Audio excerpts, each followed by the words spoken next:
Assalamualaikum Bu Novia. Salam Bu Indah. Apa kabarnya? Alhamdulillah sehat. Maaf ya Bu Novia, saya minta waktunya sedikit bisa.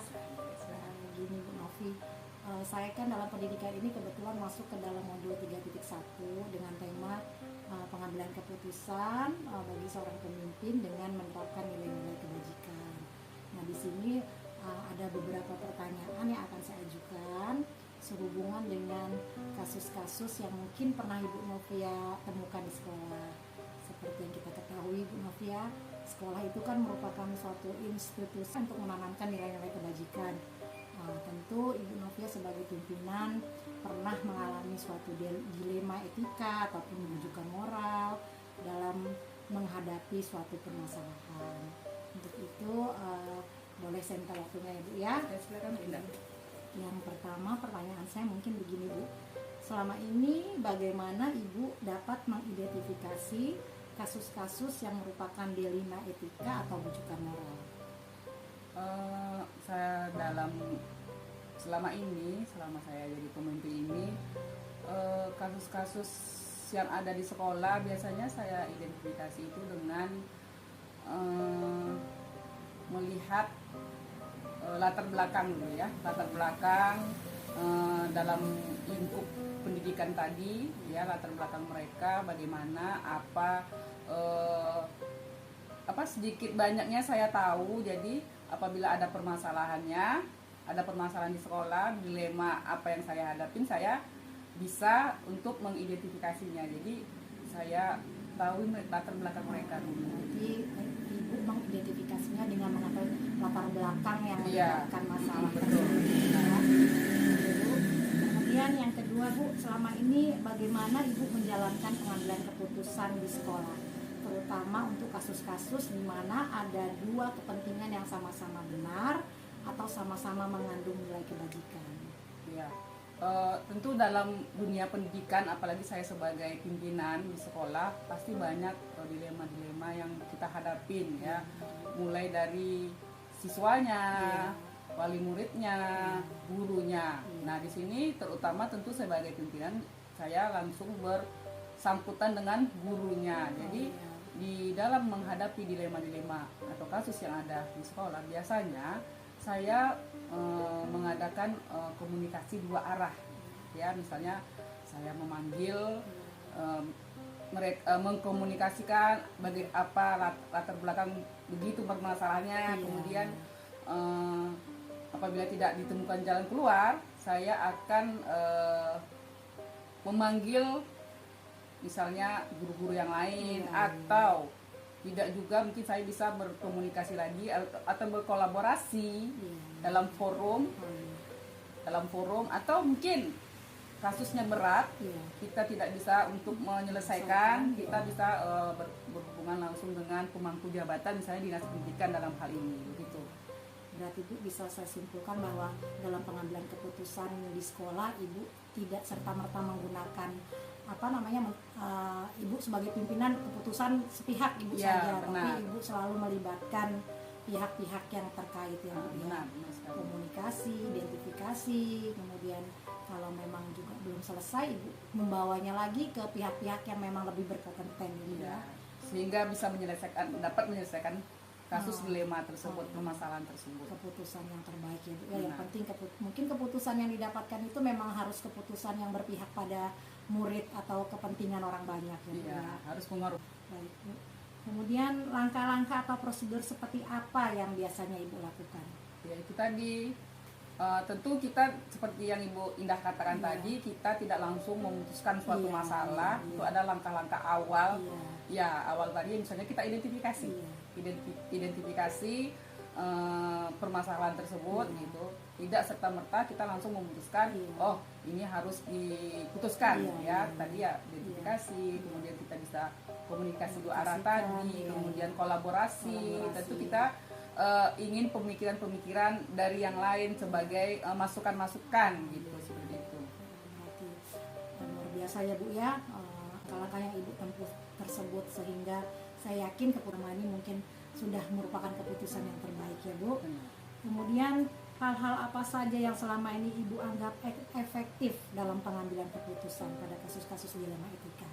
Ya, dalam kasus-kasus dilema etika yang saya hadapi, hal yang efektif itu tadi, saya tidak langsung memutuskan, tidak langsung memutuskan. Kita butuh informan tadi apakah keputusan yang akan kita buat ini, walaupun harus mengorbankan satu di antara dua misalnya tapi menurut saya itulah yang terbaik. Jadi dengan komunikasi tadi, kolaborasi itu yang paling penting, kolaborasi dalam pengambilan keputusan. Oke, berarti yang efektif itu menggunakan seperti langkah-langkah yang sudah Ibu kemukakan tadi ya. Mungkin dengan menggunakan salah satu paradigma, seperti yang saya ketahui kan ada 4 paradigma dalam pengambilan keputusan. Berarti mungkin Ibu mengambil paradigma misalnya individu lawan kelompok, atau misalnya paradigma rasa keadilan lawan rasa kasihan ya. Ibu sudah menggunakan tahapan-tahapan itu ya Bu. Oke, kemudian hal-hal apa saja yang selama ini merupakan tantangan dalam pengambilan keputusan pada kasus-kasus dilema etika? Hal-hal yang biasa saya hadapi dalam tantangan yang saya hadapi dalam menyelesaikan kasus dilema ini tentu itu tadi tahapan-tahapan tadi kan, ada komunikasi tadi, tahapan tadi, kemudian ada setiap keputusan tuh yang kita ambil tuh mungkin tidak sesuai dengan keinginan kita atau keinginan orang banyak, ya seperti apa yang Bu Indah katakan tadi. Tidak semua orang bisa menerima ya Bu ya, Iya. walaupun sudah dibawa ke kelompok kecil atau kelompok besar. Iya, pada akhirnya keputusan itulah yang terbaik. Iya. Ya, Berarti, dilema yang dihadapi itu seperti itu, itulah yang terbaik. iya, berarti tantangannya mungkin menyamakan persepsi mungkin Bu ya. Iya, menyamakan misalnya kita dari 5, Iya. satu yang nggak setuju itu biasa ya kan, Iya. tidak dapat menyelesaikan masalah komunikasi. Mungkin yang satu ini dia punya Iya, pendapat tersendiri. pendapat yang Iya, tersendiri iya, gitu. iya. Tentu itu merupakan suatu tantangan bagi Benar, Ibu ya. Jadi bagaimana cara kita Heeh. menghadapinya nanti. Iya, iya. Dengan langkah-langkah yang sudah Ibu tempuh tadi ya Bu ya. Terutama tadi Ibu bilang komunikasi. Ya, itu yang paling ini. Yang paling utama ya. Tidak kita putuskan sendiri, gitu Iya. ya kan. Baik Bu. Kemudian selanjutnya Bu, apakah Ibu memiliki sebuah tata cara atau jadwal tertentu dalam sebuah penyelesaian kasus dilema etika? Atau Ibu langsung menyelesaikan di tempat? Atau Ibu memiliki sebuah jadwal untuk menyelesaikannya? Bentuk atau prosedur seperti apa yang dijalankan? Mungkin kalau untuk kasus dilema saya biasanya sekolah itu tidak ada jadwal, Bunda. Iya. Jadi mungkin apabila ada masalah itu, Iya. ya itu tadi kita selesaikan, Iya. karena saya tidak mau berlarut-larut. Iya. Kalau saya membuat jadwalnya dulu, Iya.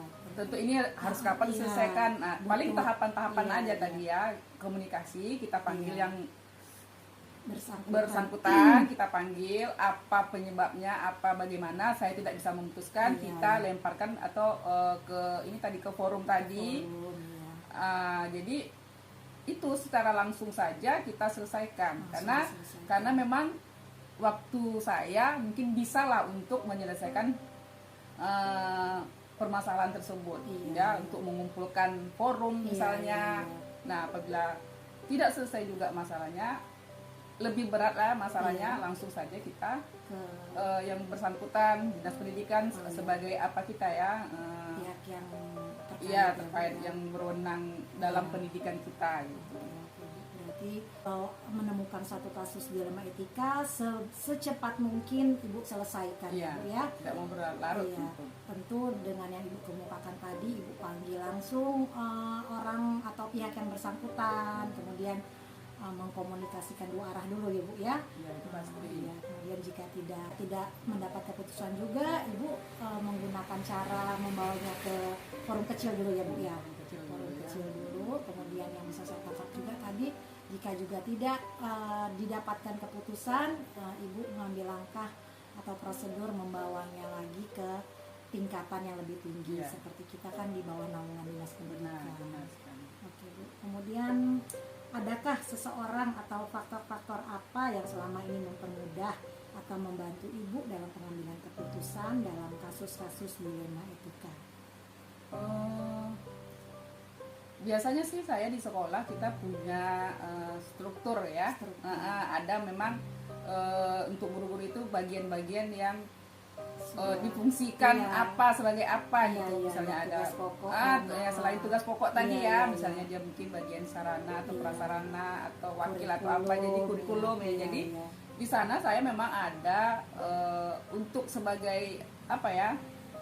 Saya Bukan penasehat ya, Eh, tapi teman-teman berbagi mungkin, iya, Bu, teman ya. berbagi yang bisa saya percaya, Iya, itu ya, iya. betul mungkin yang senior kita, iya. karena kita juga perlu masukan-masukan Iya, ya, iya, kita iya. bukan langsung memutuskan iya, sekali, jadi betul, kita betul. perlu masukan. Saya biasanya ada ya senior lah yang Iya, bisa diajak ke tengah istilahnya. Iya, Nah, bisa iya. diajak ke tengah, setiap masalah saya bicarakan dulu Iya. apa, baru nanti kita lemparkan lagi ke forum. Jadi Iya. tetap saya ada Atau faktor seseorang atau faktor yang untuk kita tanya pendapat atau mempengaruhi kita, tapi yang hal-hal yang positif. iya, Nah, begitu. positif itu ya. Berarti yang terkait terutama tadi seseorang yang bisa Ibu jadikan teman sharing ya Bu ya. Iya. Mungkin agak senior ya Bu ya.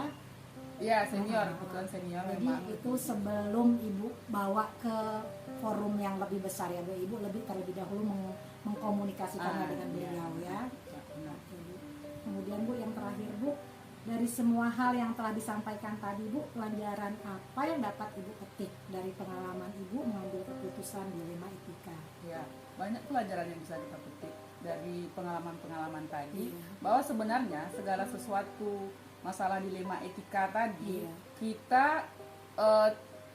tidak memutuskan suatu masalah itu secara sepihak, Iya. ya, tetap kita Dengan tahapan-tahapan yang menggunakan tahapan-tahapan tadi yang seperti disebut identifikasi, kemudian kita komunikasi secara personal, kemudian berkolaborasi dengan pihak-pihak terkait, begitu dengan dunia pendidikan juga bisa gitu.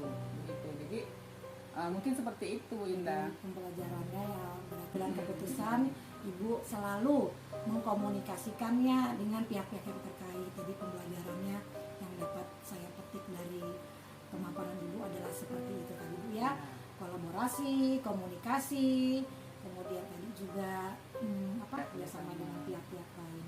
Oke Bu, demikian Bu pertanyaan yang saya tanyakan dengan Ibu. Mudah-mudahan sukses dalam memimpin sekolah. Kemudian saya juga mengucapkan banyak-banyak terima kasih karena sudah dibantu dalam menyelesaikan tugas saya ya. Oke Bu, terima kasih Bu. Saya akhiri. Wassalamualaikum warahmatullahi wabarakatuh. Waalaikumsalam warahmatullahi wabarakatuh.